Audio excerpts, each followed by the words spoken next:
For signs from folks like Shelley Moore Capito that you mentioned, from Mitt Romney, from other more moderate Republican senators, that they are in fact willing to compromise. Compromise is not Democrats accepting Republican proposals, it's meeting somewhere in the middle. And when it comes to how you pay for some of this, John, Democrats know that a large majority of the American people actually support or are okay with tax increases on wealthy Americans. He was very adamant tonight that the middle class. Anything else? They've gone to commercial. Public support. And so Joe Biden and his administration. People. They've gone to commercial. Chair, the middle class will not bear the brunt of this. And ABC has gone to commercial. And our Fox education is staying system, with it. That's the case they're taking on the road coming out of this speech, John. There's no question. I think there's bipartisan agreement that a lot of America's infrastructure does need to be revamped. On the issue of taxes, the $400,000 and nobody getting a tax increase who makes less than $400,000, we do know that that is family income.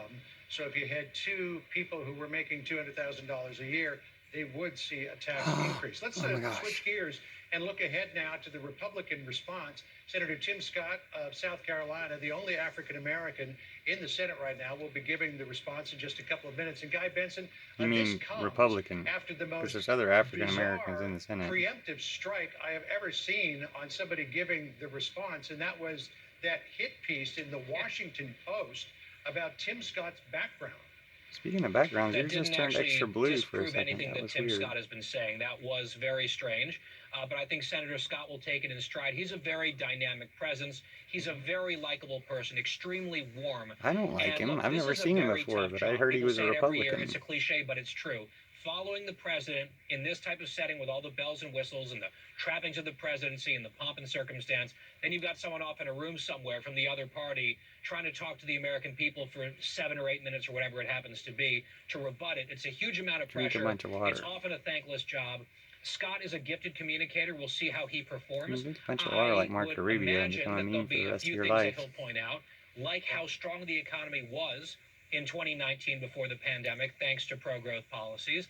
I think he'll talk about the price tag of what we just heard from President Biden. And oh my gosh, I thought we were literally getting to him. From here to there with the types of tax increases he's talking about. And then maybe police reform, because that's an issue that he's been leading on.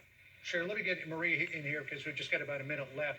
He's going to apparently keep it simple. According to Senator Scott, he's going to incorporate his life story, which was the subject of the Washington Post life story into all of this. And he also said this in a fundraising email, which I thought was telling. Democrats are trying to divide Americans along racial and class lines. Having a black conservative like me on national television is going to destroy their narrative. Marie, your thoughts on that? Well, we will see how much Tim Scott puts forward proactive policy proposals and how much he criticizes Democrats, because I don't think the American people are just looking for a critique here.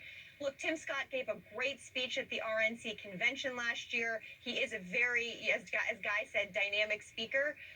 But the Republican Party is facing a number of challenges, including accusations that they are trying to prevent minority voters from voting in large numbers in places like Georgia. Accusations. The fact that they are preventing the George Floyd Justice and Policing Act from being brought to brought forward and passed in the Senate. Tim Scott has led on that effort. He's been negotiating behind the scenes, and I think that's an important sign of the role he is playing inside the Republican caucus in the Senate, John. All right, we're going to have to leave it there because we're told that we are about 10 seconds away from Senator Tim Scott. Guy